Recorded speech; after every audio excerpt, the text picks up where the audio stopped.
አደይ ጀግኒት እንግዲህ ጫኔና አለልኝ ሲከራከሩ አደይ አምልጣቸው እረጦች እሷን እደርሳለሁ ብለው እንግዲህ ፍንግል ፍንግል ሲሉ ሁለታቸውም በአፍጢማቸው ተደፉ። እጅግ በጣም ያሳዝናል። የአደይ አባት አሁን ድረስ እንግዲህ የአደይ እጮኛ ወይም ደግሞ የአደይ አማሾቹ ንጉስ ተብዬዎቹ እስካሁን ድረስ አልለቀቁትም። የአደይን አባት እጅግ በጣም ያሳዝናል። የአደይ እናት እንግዲህ አሁን ሀሳብ ላይ ትገኛለች። እኔ እኮ እስከዛሬ ድረስ ሲጠፋ በሰላሙ ነው ብዬ አላሰብኩም ነበር። ለካ እንደዚህ አይነት ነገር ደርሶበት ነው። እንግዲህ ያው ብርሃንንም በጣም ትቆጣታለች። ለምንድን ነው አሁን አንቺ እዚህ የመጣሽው? እህትሽን ለእነሱ ለአውሬዎቹ ጥለሽ አሁን ሂጂና አጎትሽ እንዲመጣ አድርጊው። ሂጂ። ወንድሙ እዛ ተይዞ እሱ ደግሞ ጮኛና አደይን እዛ ያሰቃያል እንዴ? በያሁኑ አጎትሽ እንዲመጣ አድርጊ ብላ እንግዲህ ብርሃንን ወደ አጎቷ ልካታለች።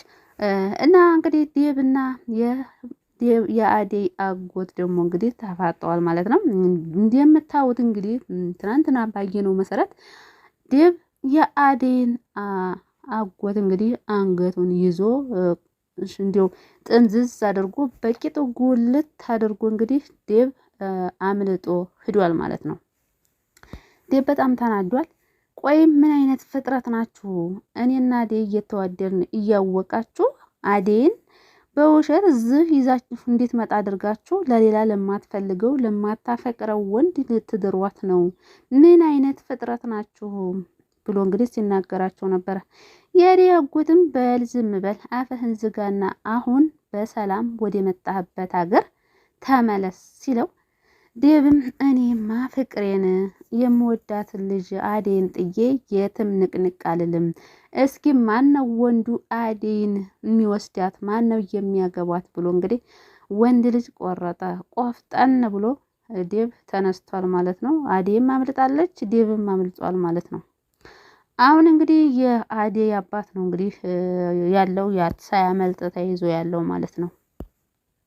ዶክተሩ በዚህ በኩል ለአደይ ተጨንቆ ሊሊንም ስልክ እየደወለ እየጨቀጨቃት ይገኛል ማለት ነው። አደይ አልደወለችልሽም እንዲህ ይላታል። ሊሊም እሷ አልደወለችልኝም እህቷ ደውላልኛለች፣ ነገር ግን ደግሞ ሰላም ናቸው እና አንተ መጨነቅ የለብህም አደይ ከደወለችልኝ እደውልልሃለሁ ትለዋለች ሊሊ። እንግዲህ ሩታም አሹ ደስ የሚል ምክር መክሯታል ማለት ነው። አንቺ እዛ ዶክተሩ ዘንድ ስራ መግባት አለብሽ። የምታፈቅሪውን የምትወጂውን ሰው አይን አይኑን እያየሽ መዋል አለብሽ። ከምትወጁ ሰው አጠገብ መዋል አለብሽ። ስለዚህ ስራ ፈልግልኝ ብለሽ እዛ መስራት አለብሽ ሲላት፣ ኧረ አሹ ለካ ጥሩ እኮ ነው፣ እውነትህን እኮ ነው፣ እዛ ስራ መግባት አለብኝ ብላ እንግዲህ ስራ ለመግባት ወስናለች ማለት ነው። በዚህ በኩል ደግሞ ቤዛ ሊሊን ይቅርታ አልጠይቃትና ከሊሊ ጋር መስማማት አለብኝ፣ ስለዚህ ያሉትን እድሎች ሁሉ መጠቀም አለብን ብላ እንግዲህ ለወንድሟ ስታማክረው ነበረ። በዚህ በኩል ደግሞ ባቡሬ እሷ ቤት ሲሄድ ቤዛ ደግሞ በዚህ በኩል አልፋውን የመጣችው ማለት ነው። እዛ ባቡሬ ሲሄድ ቤዛ አልነበረችም እና እንግዲህ ባቡሬም የቤዛ ወንድም የታለች ቤዛ በሚለው ሰዓት እኔ አላውቅም ምንድነው የተፈጠረ ችግር አለ ወይ ስለው እናንተ ችጋር ናችሁ እንጂ በዛ በኩል ገጀራውን አሳስራችሁት ይሆናል ያልሆነ የቀባጥራችሁ ታሳስራላችሁ።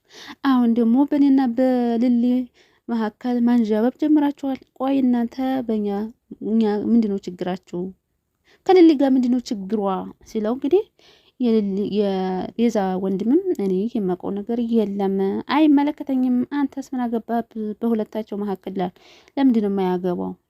ሊሊ እኮ የወደፊት ሚስቱ ናት ማለት ነው። አሁን ደግሞ ጨኛው ናት፣ የወደፊት ደግሞ ሚስቱ ናት ማለት ነው።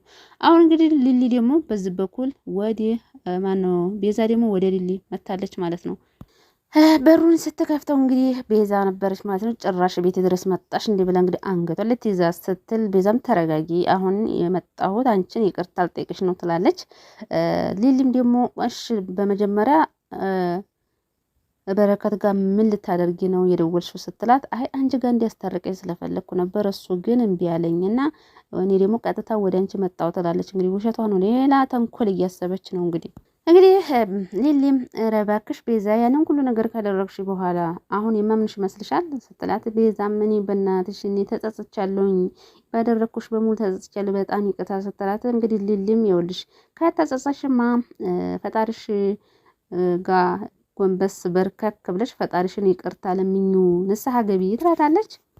ፈጣሪ እሱ ይቅር ይበልሽ እኔ ግን ይቅር አልልሽም ብላ በሩን ተዘጋች። በኋላ ሊሊ መለስ ስትድናት ደግሞ ትሰሚያለሽ ከሳስተሽ በረከት ጋር መደወል ቀርቶ በረከት አጠገብ እንዳትደርሽ ብላ እንግዲህ በሩን ትዘጋባታለች። ቤዛም እንግዲህ ብቻዋን መጉመጥመጥ ትጀምራለች። እሳት ይሆንሽልሽ ማቃጠል ነበር። ለምን ለነገሩ ለዛሬ ይበቃኛል ተመልሼ እመጣለሁ ብላ እንግዲህ ለቃ ትሄዳለች የሊሊን ግቢ። እንግዲህ ሩታዬ ወደ ዶክተሩ ትሄድና በሩ ስታንኳኳ ግቢ በሚላት ሰዓት ትገባና ዶክተርዬ ትሏለች። እሺ ሩታዬ ሲላት እንግዲህ ይቅርታ ምክንያት አለኝ ትለዋለች። አይ የፍቅር እኮ ያስለፈልፋል። እሱ ታዲያ ማን ጠየቀሽ መጀመሪያ? እናም ካንተ ጋር እዚህ ስራ መጀመር እችላለሁ ወይ?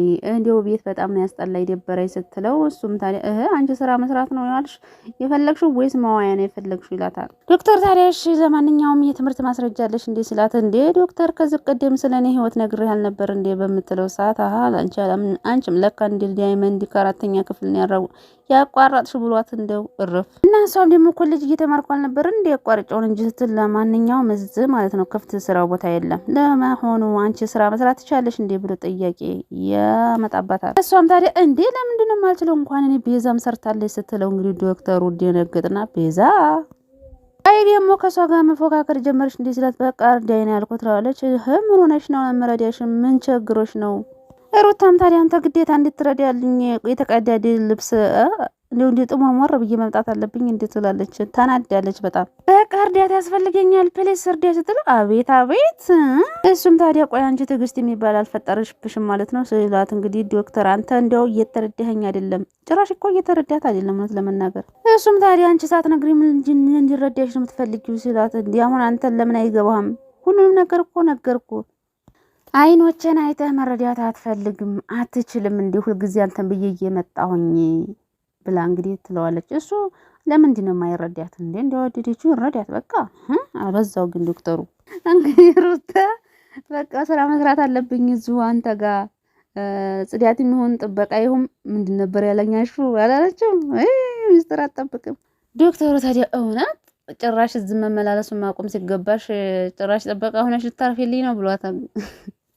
ምን እሱም ፈገግ ሲል ምን አለበት ነገሮቹን ልክ እንዳንተ ቢያስቁኝ ትለዋለች። እሱም እናትሽ አባራሽ ነው እንዲህ የሚል ጥያቄ ነው የጠየቃት ማለት ነው።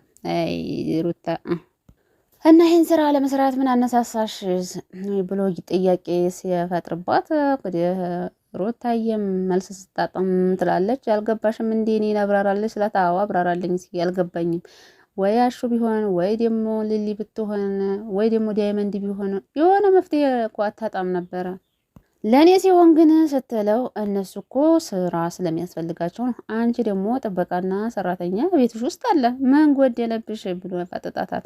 ቆይ እኔ ወድጃለሁ አፍቅሬያለሁ ፍቅር ይዞኛል ብላ ለምን ፍርጥ አታደርገውም? እሱ ካልገባው እንዴ ምንድነው የቸገረሽ ነገር ብሎ እንግዲህ አሁንም ያፋጥጣታል ማለት ነው። ሁሉም ነገር መራራኝ፣ በተለይ ደግሞ እዚህ መመላለሱ ደከመኝ ትላለች። ገንዘብ ቸግሮሽ ነው እንዴ በሚላት ሰዓት የምን ገንዘብ ነው ትለዋለች። እና ታዲያ አንቺን የማይመጥንሽ ስራ ለመስራት ምን አነሳሳሽ?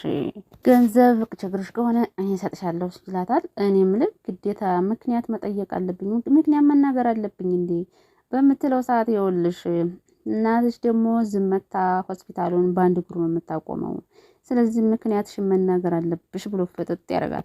ዳያን አንተ ምን አይነት ዴነዝ ነህ ብላ ልክ ወንድ ነግረዋለች። ዶክተሩ እንዴ የዛሬውስ ጭራሽ ስድብም አለው እንዴ ይላታል። እሱም ሲያንሰህ ነው እውነቷን ነው ግን ሲያንሰው ነው። እኔ ስለተረዳሁሽ መሰለኝ ገንዘብ ልስጥሽ ምልሽ ሲላት፣ እንዴ ለእኔ መድኃኒቴ ገንዘብ አይደለም እንድትረዳኝ ብቻ የምፈልገው ጆሮ እኮ አለኝ እየሰማሁሽ ነው። መተሽ ጥበቃ ሊሆን ስትይኝ እሺ ብዬ እንዳስገባሽ ነው እንዴ የምትፈልጊው? እሷም ታዲያ እንግዲህ እኔም መረዳትና ሌላው ነገር እንኳን ቢያቅትህ እንኳ እዚህ ስመጣ ፊት አትንሳኝ እባክህ ዶክተር ተረዳት። ተረዳት ምን አይነት ጉድ ዶክተር ነው እናንተዬ? እሷ ዴና ፍቅሩ እንደዚህ የተሰቃየች ልጅ እኮ ፍቅር ይዟት ሊሆን ይችላል ብሎ ማሰብ አለበት። ዛሬ ማሩታ አለቀቀችውም። በቃ ከኔ ጋር መታየት ክብርን ዝቅ ያደርገዋል ብላ ነበር እንዲያውም ያፋጠጠችው ማለት ነው። ዛሬ የመጣሽበት ነገር ምንም አያሳምንም። ስለዚህ ወደ ቤትሽ መሄድ አለብሽ ስላት እንግዲህ ሩታ ራሷን ይዛ ማለት ነበር እየቀራት። እናም እንግዲህ እኔም መሳሌ ሆነ እኔን ዝቅ ማድረግ መቆጣት አይጠበቅብሽም ሲላት እንግዲህ ሩታ በጣም ተናዳና ተበሳይታ ወደ ቤቷ ሄዳለች። ቤቷ ሄዳ ግን ያው መነፋረቅ ነው፣ ሌላ ምን ታደርጋለች? የሄለን አጎት እንግዲህ ወደ አደይ አጎት እንዲመጣና ምንድነው ጫኔና ለልኝ የትዲው ነው ደግሞ ሰሞኑን ከብት የምትጠብቀው ሲለው የምን ከብት ይለዋል። ሰሞኑን የተገዛ ከብት አለ እንዴ? ምንድነው ጩኸቱ አላለም እንዴ? ጩኸቱም እንግዲህ የዴብን እኮ ድምጽ ማለቱ ነው። ወይኔ ወይኔ ዴብ ከብት አረጉት ብለው እና እንግዲህ የበፊት ከብቶች እያሉ ሌላ ምን እንገዛለሁ ይላል። እንግዲህ የሄለን አጎትም ጋሽ እንዴት ናቸው ይለዋል። ሰላም ነው እየደወለ ነው ነገሩ ሲያልቅ ይመጣል አለ። አደይ ስለምጣለች ዴብም እንደዛው እና የሄለን አጎት ምንድነው የሰው ድምጽ እየሰማሁ ነው ብሎ እንግዲህ ገብቶ ዴብን ቢያስለቅቀው ጥሩ ነበር ማለት ነው። ግን ደግሞ የአደይ አጎት ምንም አልሰማህም ከብቶቹ ናቸው አለ። ቀጣይ ክፍል እንግዲህ ሩታ እንግዲህ እያለቀሰች ወደ ቤት ስትሄድ ኮኩሻ ጋር ይጋጫሉ ማለት ነው። ምን ሆነሽ ነው አንቺ መሬት እያይሻትጅም እንደ የንገጥሽ ነው እንደምትሄጂው ስትላት ሩታ እባክሽ ዝም ብለሽ ቀፊ ትላታለች። ኮኩሻ የምትደናገጥና ምንድነው የሆንሽው ብላ አቀፈት አደርጋታለች ማለት ነው። እንግዲህ ማን ያስለቀሰሽ ኪንጎ ነው ወይ ዳይመንድ ነው ወይ እያለች ትጠይቃታለች ማለት ነው። የውልሽ እያስከፋሽ ነገር ንገረኝ እንጂ አንጠባጥብልሻለሁ በምትላት ሰዓት ብቻ እናትሽ ብቻ እንዲያኮን እንጂ ትላታለች። እናቴ ብትሆንም ለእኔ ግድ የላትም ሁልጊዜ እነሱን እየፈለኩኝ መኖር ሰልችቶኛል ብላ እንግዲህ ለኮኩሻ ትነግራታለች። እና ሩታ በጣም ነው የምታሳዝነው ማለት ነው። አይድረስ እኮ ነው የማይረዳን ሰው አፍቅሮ መሰቃየት ማለት ነው። ሩታዬ እንግዲህ ፈጣሪ ሆነሽ ሌላ ምን እላለሁ። ዳይመንድና እንግዲህ ዶክተሩም ተጣልተዋል ማለት ነው። እንግዲህ ዶክተሩና የኪንጎ አለቃ አንድ ላይ መስራት ጀምረዋል።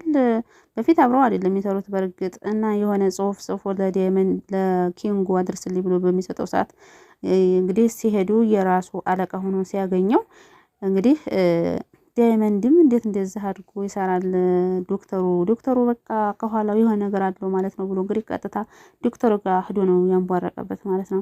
ለማንኛውም ቀጣይ ክፍል በጉጉት እንጠብቃለን። የአደይ ቤተሰቦች ለእኔ ቻናል አዲስ ከሆናችሁ ሰብስክራይብ ማድረጋችሁን አትርሱ። ነባሮች ደግሞ ላይክ እና ሼር እያደረጋችሁ አበረታቱን። መልካምነት ለራስ ነው። እንግዲህ ቀጣይ ክፍል በክፍል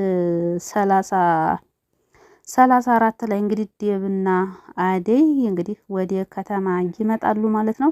ምክንያቱም አደይ ካለልኝና ከጫኔ አምለጣቸው ሮጣለች። እሱም ደግሞ እንግዲህ አጎቷን አንገቱን ብሎ እንግዲህ ቁልፍ አድርጎ አስቀምጦ ወጥቷል ማለት ነው። እንግዲህ ሁለታቸው ተያይዘው ወደ ከተማ ይመጣሉ ማለት ነው። እንግዲህ እውነተኛ ፍቅር መቼም ቢሆን ይፈተናል እንጂ መጨረሻ ላይ ያሸንፋል ማለት ነው። አደይና ዴብ መጨረሻ ላይ አሸናፊ ይሆናሉ ማለት ነው።